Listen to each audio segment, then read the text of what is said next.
Assalamualaikum warahmatullahi wabarakatuh. Nama saya Saikal Rifa Andini dengan NPM 21130420030. Saya berasal dari program studi pendidikan bahasa Inggris di kelas B. Di sini, saya akan mereview materi yang telah saya dapatkan dan saya pelajari di mata kuliah pendidikan kepramukaan. Sejarah Pramuka. Kita mulai dengan sejarah pramuka dunia. Pramuka dunia dimulai sejak awal abad ke-20, di mana ada seorang pemuda asal Inggris bernama Baden-Powell yang kini dikenal sebagai Chief Scout of the World atau Bapak Pandu Sedunia. Beliau mengadakan perkemahan dengan beberapa pemuda lain pada tahun 1907 di Inggris. Setelah perkemahan tersebut, Baden-Powell menceritakan pengalamannya dan menuliskannya dalam sebuah buku yang berjudul Scouting for Boys.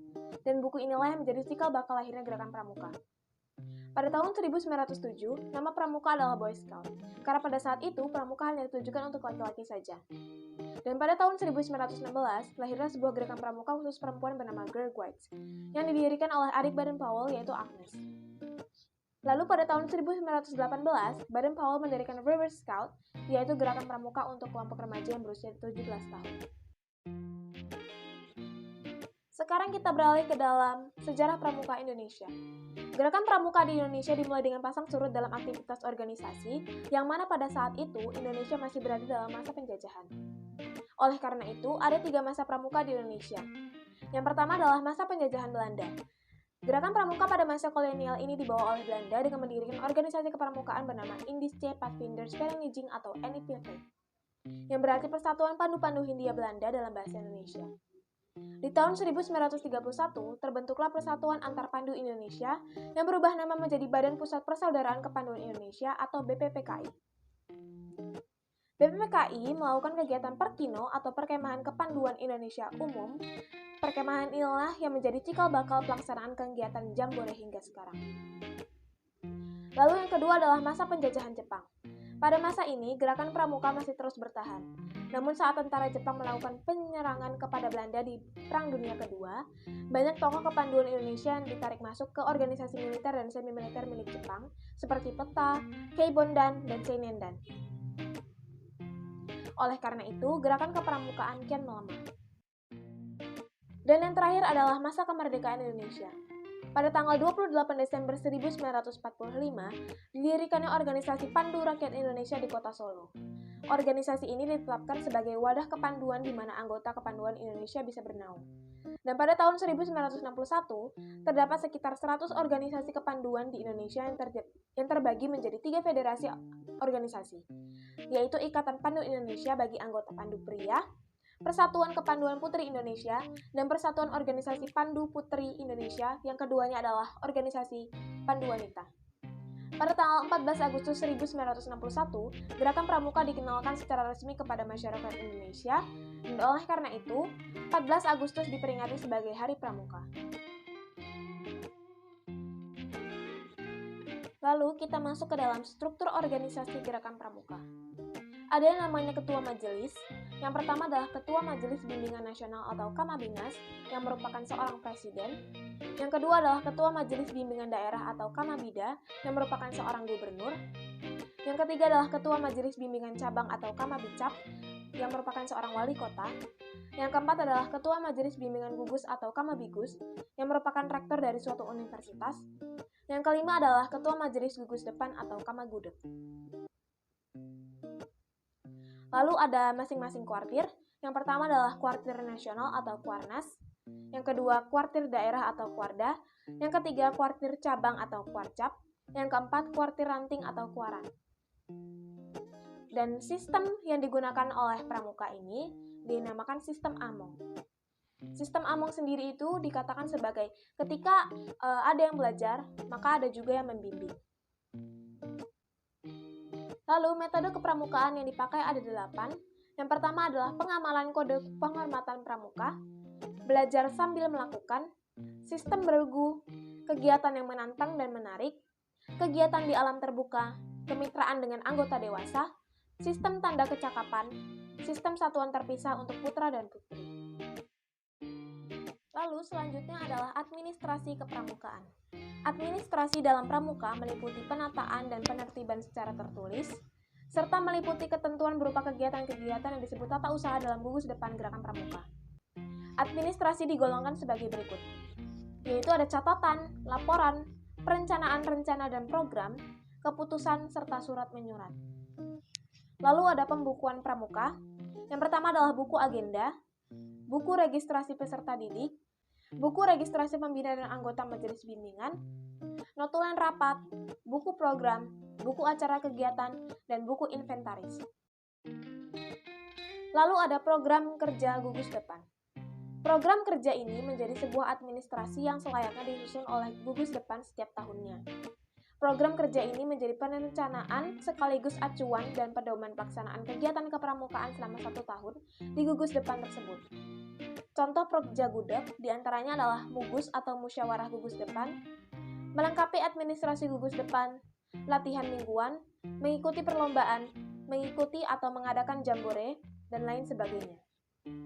Lalu yang terakhir adalah surat menyurat. Isi dalam surat menyurat adalah pencatatan, laporan, perencanaan atau program, dan keputusan yang memungkinkan adanya permintaan penjelasan, penambahan, kekurangan-kekurangan, dan perubahan. Surat menyurat terbagi menjadi 2, yaitu surat masuk dan juga surat keluar. Dan berikut ini susunan surat kepramukaan. Yang pertama adalah kepala surat, lalu dilanjut dengan isi surat, dan yang terakhir adalah penutup surat. Contoh surat menyurat dalam pramuka adalah surat undangan kegiatan pramuka, surat izin untuk mengikuti perkemahan, surat undangan latihan, surat kegiatan pramuka untuk wacap, surat mandat pramuka, surat pernyataan Dewan Penggalang, dan lain sebagainya. Lalu kita masuk dalam materi fungsi dan peranan kepramukaan dalam proses pendidikan bangsa. Dalam pelaksanaan pendidikan kepramukaan, penetapan kepramukaan sebagai ekskul wajib diatur dalam Peraturan Menteri Pendidikan dan Kebudayaan Republik Indonesia Nomor 63 Tahun 2014 tentang pendidikan kepramukaan sebagai kegiatan ekstrakurikuler wajib pada pendidikan dasar dan pendidikan menengah. Dalam peraturan menteri ini, salah satunya mengatur tentang perorganisasian model pelaksanaan ekskul kepramukaan dalam kurikulum 2014. Masing-masing model pelaksanaan kepramukaan tersebut adalah model blok, model aktualisasi, dan model reguler. Lalu ada tugas pokok mengenai gerakan pramuka, yaitu untuk melaksanakan pendidikan bagi kaum muda sebagai tunas bangsa, dan tujuannya adalah membentuk setiap pramuka agar menjadi pribadi yang beriman, bertakwa, memiliki akhlak yang mulia, mempunyai jiwa patriotik, taat terhadap hukum, dan disiplin. Lalu fungsi kepramukaan adalah sebagai penyelenggara pendidikan non-formal di luar sekolah dan di luar keluarga. Pendidikan tersebut menjadi wadah pembinaan dan pengembangan kaum muda dengan ciri khusus. Lalu ada falsafah kepramukaan. Yang pertama yaitu Trisatya Pramuka. Trisatya berasal dari kata tri yang berarti 3 dan satya yang berarti janji. Bila diartikan Trisatya adalah janji dan 3 kode moral yang mendasari gerakan pramuka. Sesuai dengan namanya, Trisatya mengandung 3 butir janji sebagai berikut. Demi kehormatanku, aku berjanji akan bersungguh-sungguh. 1. Menjalankan kewajibanku terhadap Tuhan, Negara Kesatuan Republik Indonesia, dan mengamalkan Pancasila. 2. Menolong sesama hidup dan mempersiapkan diri membangun masyarakat. 3. Menepati dasar dharma. Lalu, dasar dharma pramuka. Dasar dharma berarti 10 tuntutan tingkah laku bagi pramuka Indonesia yang berisi ketentuan moral atau watak pramuka serta penjabaran Pancasila. Para anggota pramuka diharapkan dapat mengerti, menghayati, dan mengamalkan setiap butirnya ke dalam kehidupan sehari-hari. Berikut ini isi dari dasar dharma pramuka. 1. Takwa kepada Tuhan Yang Maha Esa. 2. Cinta alam dan kasih sayang sesama manusia. 3. Patriot yang sopan dan kesatria. 4. Patuh dan suka bermusyawarah. 5. Rela menolong dan tabah. 6. Rajin terampil dan gembira. 7. Hemat, cermat, dan bersahaja. 8. Disiplin, berani, dan setia. 9. Bertanggung jawab dan dapat dipercaya. 10. Suci dalam pikiran, perkataan, dan perbuatan.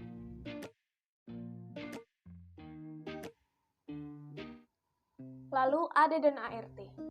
AD dan ART atau Anggaran Dasar dan Anggaran Rumah Tangga Gerakan Pramuka merupakan ketentuan dasar dan ketentuan operasional bagi suatu organisasi yang mencerminkan aspirasi, visi dan misi Gerakan Pramuka Indonesia, serta berfungsi sebagai pengikat persatuan dan kesatuan Gerakan Pramuka dalam prinsip, idealisme, tindak laku baik organisatoris, sosial, maupun budaya. Anggaran Rumah Tangga Gerakan Pramuka ditetapkan oleh Musyawarah Nasional Gerakan Pramuka. Lalu ada moto Gerakan Pramuka. Motonya adalah Satyaku Kudarmakan, Dharmaku Kubaktikan. Yang memiliki makna setiap janji dan komitmen diri yang telah diucapkan dan atau dihayati menjadi ketetapan yang harus ditepati dan dilaksanakan dalam sikap dan perilaku sehari-hari. Lalu ada kiasan dasar Gerakan Pramuka. Kiasan dasar dalam Gerakan Pramuka diambil dari romantika sejarah perjuangan bangsa Indonesia, yaitu hal-hal yang terkait dengan sejarah perjuangan bangsa Indonesia. Mulai dari sebelum merdeka sampai setelah merdeka hingga sekarang. Lalu ada P3K atau pertolongan pertama pada kecelakaan.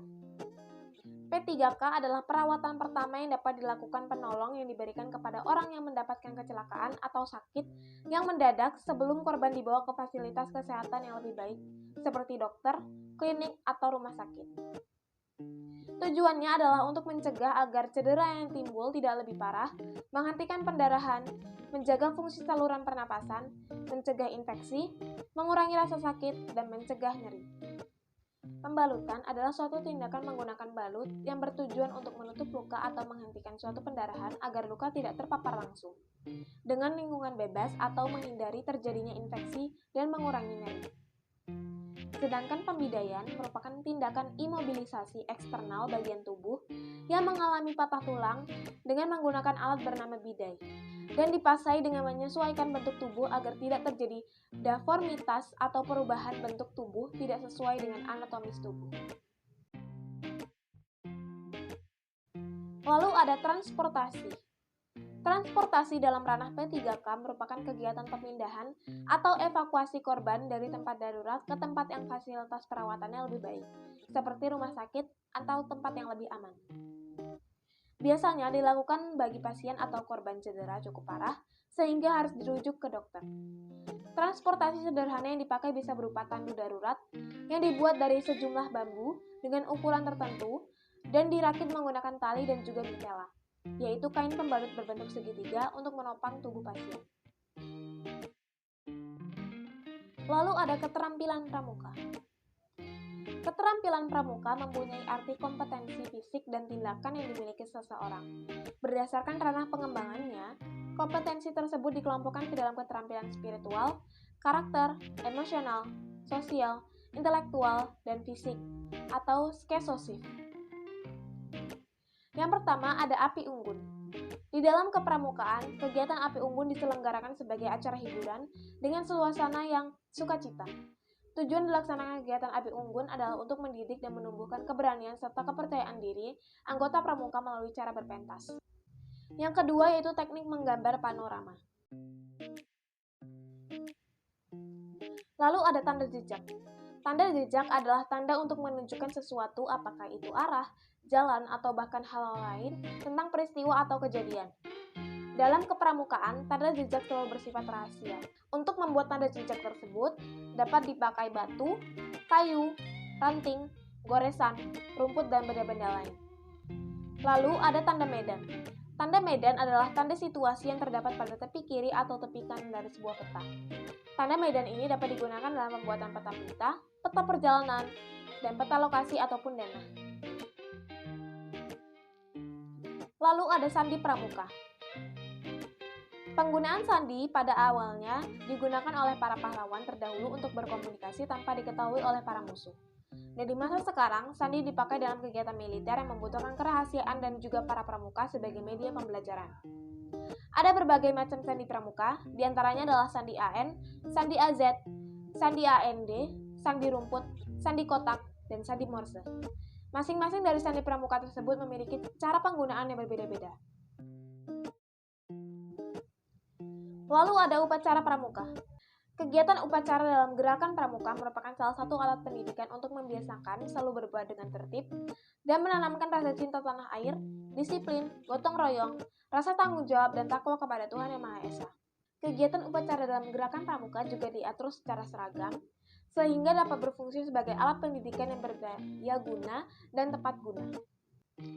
Ada berbagai macam upacara pramuka, di antaranya adalah upacara umum, upacara pembukaan dan penutupan latihan, upacara pelantikan, upacara kenaikan tingkat, upacara pindah golongan, dan upacara meninggalkan ambalan atau racana. Selain itu, ada beberapa petugas upacara pramuka. Di antaranya adalah pembina upacara, pengatur upacara, pemimpin upacara, pembawa acara, peserta upacara, petugas upacara seperti pengibar bendera, pembaca dasar dharma, pemimpin lagu, dan petugas lainnya. Lalu ada baris berbaris. Baris berbaris adalah suatu wujud latihan fisik yang diperlukan guna menanamkan kebiasaan dalam taat cara kehidupan yang diarahkan kepada terbentuknya suatu perwatakan tertentu. Di dalam pelaksanaan baris berbaris, ada yang namanya aba-aba. Aba-aba adalah suatu perintah yang diberikan oleh seseorang pemimpin kepada yang dipimpin untuk dilaksanakannya pada waktunya secara serentak atau berturut-turut. Lalu ada bentuk barisan. Bentuk barisan sering dikenal dengan istilah formasi baris berbaris atau FBB. Ada juga yang menyebutnya formasi barisan, model barisan, dan sebagainya.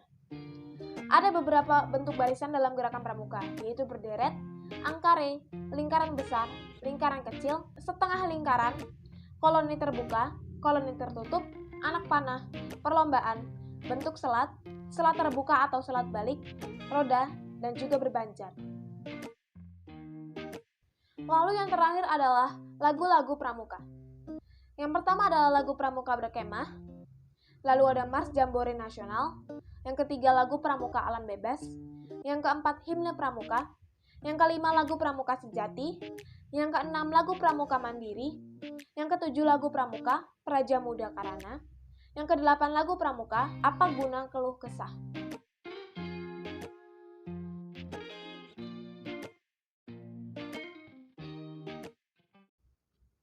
Itu tadi beberapa materi yang dapat saya jabarkan. Mohon maaf jika ada salah kata. Saya akhiri. Wassalamualaikum warahmatullahi wabarakatuh. Terima kasih.